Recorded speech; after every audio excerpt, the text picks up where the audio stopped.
What will happen to digital marketing when the cookies are taken away? Will Spotify be the dominant audio platform with the acquisition of The Ringer? Why are generalists now all the rage in business after a decade of specialist hype? We'll dig into these trending topics and more on the Business Management Podcast, intersection of marketing, technology, media, and popular culture. It's called Disruptive FM. Roll the title. It's Disruptive FM. Disruptive FM. Disruptive FM. Welcome to Disruptive FM, where business and culture collide. Sponsored by Microsoft and Branding Strategy Insider. With your host, Jeffrey Colon. Okay, here we go. Hey, what's up, everybody? Welcome to Disruptive FM. This is episode 60. That's right, 60.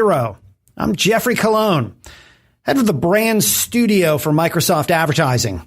Thanks for turning up the volume with us. On the way, 3 trending topics to sort through.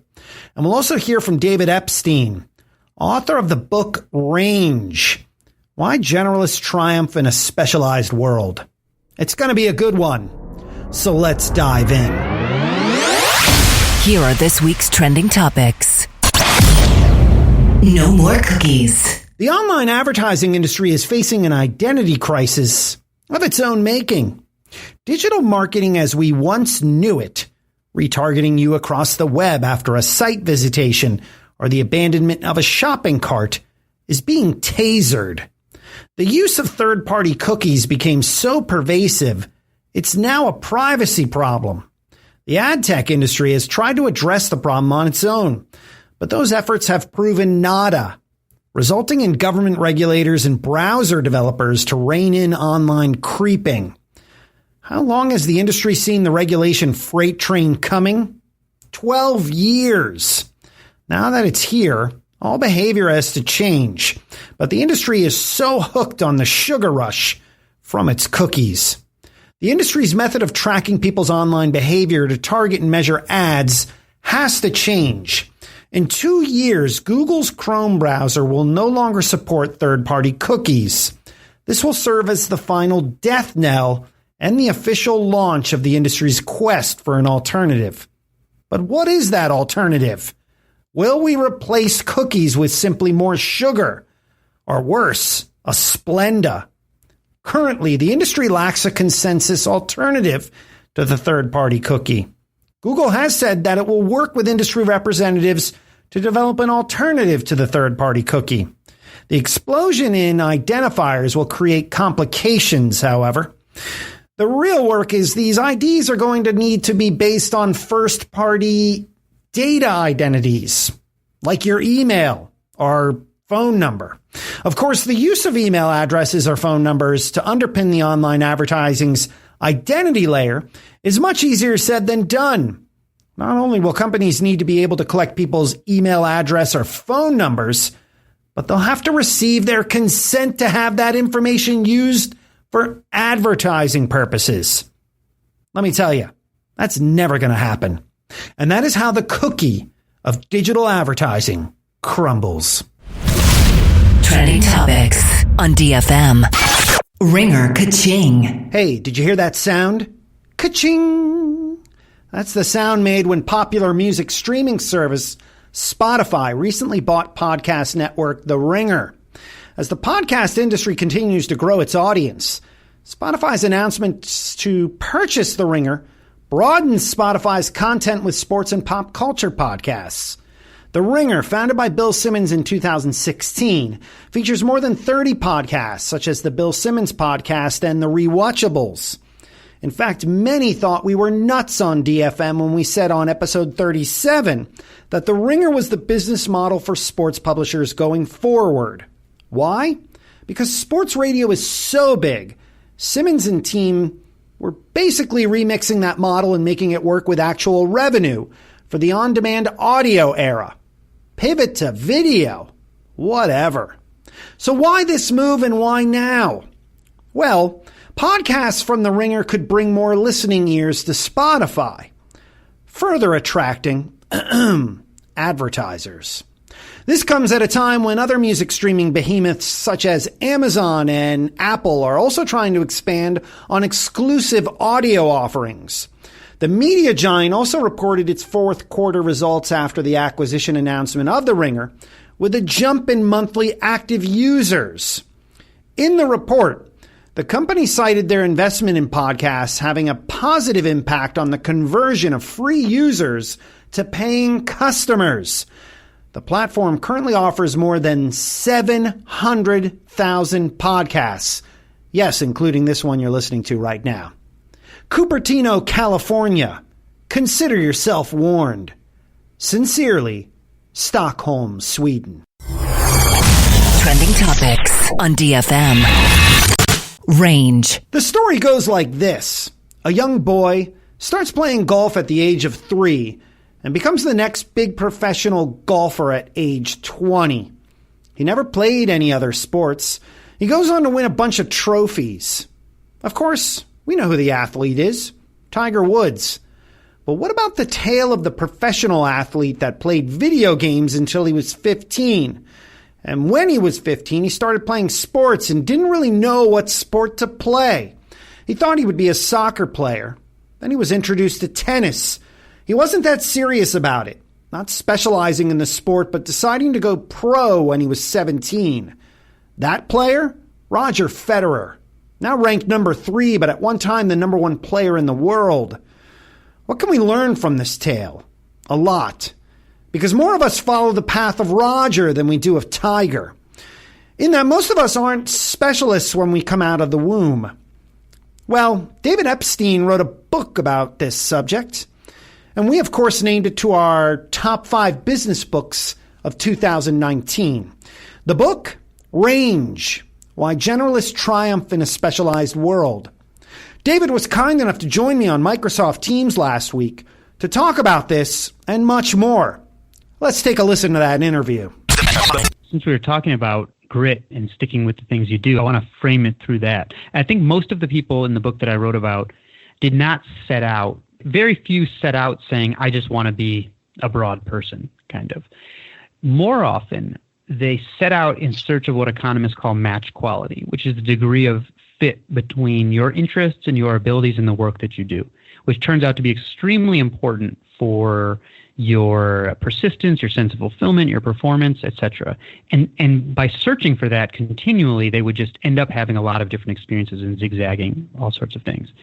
And in terms of advice, one of the things those people do is instead of saying, and I talk about this research from Harvard in the book, which is instead of saying, oh, here's someone who's younger than me and is, ahead of me already, they continually say, here's who I am right now. Here are my skills and interests. Here are the opportunities in front of me. Here's the one I'm going to try. And then next year, maybe I'll try something different because, I will have learned something about myself. And they do that over and over and over and over until they find a good fit. And I think Angela Duckworth, the researcher most famously associated with grit, who wrote the book Grit, would basically give the same advice. So 2 days before my book came out, her weekly email was titled Summer is for Sampling. And she was saying, I constantly get the question from parents, how can they get their kids to be like the paragons of grit that I study? And what she says is that they need to try a lot of different things, because how could they know what they should be doing, what they like, what they're good at, until they try those things? And she says, it took me a decade of my adult life to find a direction that matched my determination. So she seems to agree with this, to say that, well, you shouldn't just specialize until it makes sense. I think she says in that email, don't confuse the healthy development of a work ethic with a premature commitment to a singular focus. And I completely agree with that. And the critique of grit that I made in the book was very much taken out of her and her colleagues' papers, where they themselves noted, we have pre-selected our subjects for these grit studies based on, they got into West Point and they have to get into through orientation. They're already in the finals of the National Spelling Bee. They're already in an Ivy League college trying to get the best grade they can, etc. They were pre-selected for a very well-defined short-term goal. And grit had a modest amount of predictive power in how well they do, a very modest amount of predictive power for how well they would do in those pre-selected goals. And they say in the papers, be careful about extrapolating these findings outside of these pre-selected goals. And that's because the wider world finding what you should be doing in the first place is a much bigger challenge, and that isn't reflected in those grit studies. And I think Angela Duckworth and her colleagues wrote about that very openly in their papers. The value of being a generalist, rather than a lifelong or career-long specialist, is the argument that many of the most effective people in elite professional fields, such as sports, art, and scientific research, succeed not despite the fact, but because they find their way to that particular field after pursuing other endeavors first. David Epstein, author of the book Range. You're listening to Disruptive FM with Jeffrey Colon. Now, here comes the music. Here comes the music. Here comes the music.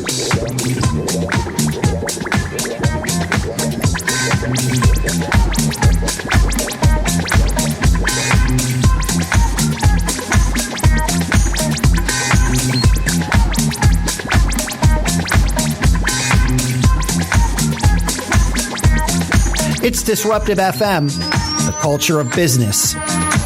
I'm Jeffrey Colon. Thanks for being here. We would love to connect with you. Follow us on Twitter and Instagram at Disruptive FM, and connect with me personally on Twitter and Instagram at DJGEOFFE.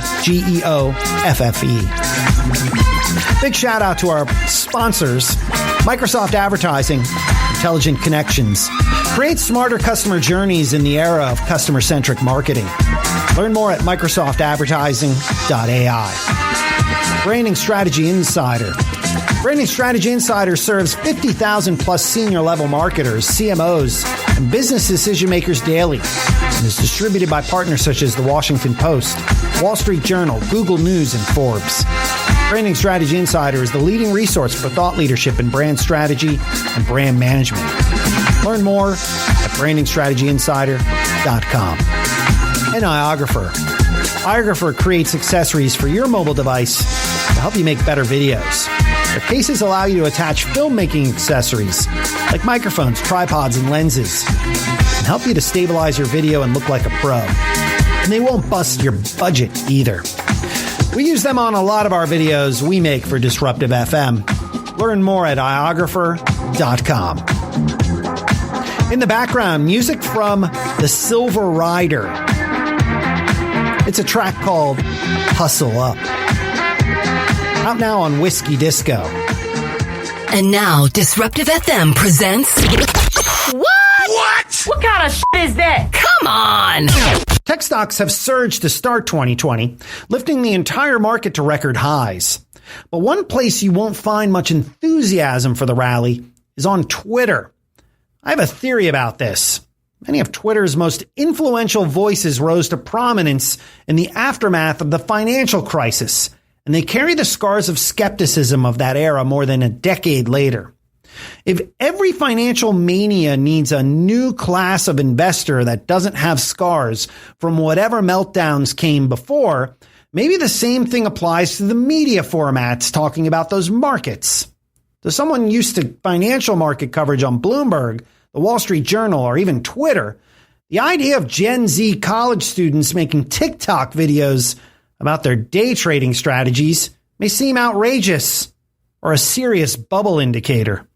But someone who lived through the Great Depression may have felt the same way watching breathless coverage of the dot-com boom in the late 1990s on CNBC. This isn't to suggest CNBC is comparable to TikTok, but the channel was founded in 1989, several years into one of the longest bull markets ever, and almost a decade after the stag-inflationary 1970s ended. It rode the wave of cable television growth in the 1990s as the baby boom generation was moving into its prime saving and investing years, and it became the hub for the speculative investors of that era. But it lacked institutional memory and the balanced skepticism of veterans who had lived through past bear markets. And to think we're now getting financial advice on TikTok? Boy, maybe we really are headed for another day when the bubble will burst. And to this, we say... What? Come on! one. Okay, here are a few stories that are starting to create some buzz, and we think you should pay closer attention to. It's a segment we call On the Radar. Here's what's on our radar. Number one. Dart Container Corporation is feeling the environmental backlash against styrofoam, with sales of its foam cups declining rapidly. The manufacturing giant, which employs 15,000 people in 14 states, mass produces the foam cups. With states like Maine and Maryland banning foam containers, Dart says that it's being unfairly blamed for the issue of plastic pollution, and that other products, such as paper cups, play an equal part in the world's pollution problem. Number two. The owner of Schick Razors has dropped its $1.37 billion bid to buy Harry's, the online shaving startup. Challenged by the Federal Trade Commission's suit to block the purchase, Edgewell Personal Care has decided it will instead build its own direct-to-consumer business. The FTC last week announced that it objected to any further consolidation of the shaving market, given the dominance of Schick and its much bigger rival Procter & Gamble's Gillette products. Number three. The Academy Awards broke another record besides awarding the first ever Best Picture Oscar to a non-English language film, drawing the smallest TV audience in the history of the show. ABC's broadcast of the 92nd Academy Awards attracted 23.6 million viewers, the least since Nielsen began tracking the numbers in 1974. While widely criticized for failing to produce any nominations of female directors, the awards did manage some diversity when bestowing its highest award on the South Korean film Parasite. Okay, that's going to do it for DFM, episode 60. Big thanks to our guest, David Epstein. Next week, we speak with Adrian Bellina of Jam 3, talking all things experiential. As always, thank you for your time and attention. Help us out in our quest for world domination. We'd love if you could rate, review, and subscribe to the show. We're on Apple Podcasts, Google Podcasts, Spotify, iHeartRadio, and Pandora. One more time with the socials, Twitter and Instagram @DisruptiveFM. And check out cool content from our sponsors, MicrosoftAdvertising.ai, BrandingStrategyInsider.com, and iographer.com. Until next time, from everyone here at DFM, I'm Jeffrey Colon. We'll catch you next week. You've been listening to Disruptive FM with Microsoft Communications designer Jeffrey Colon. All thoughts are his own.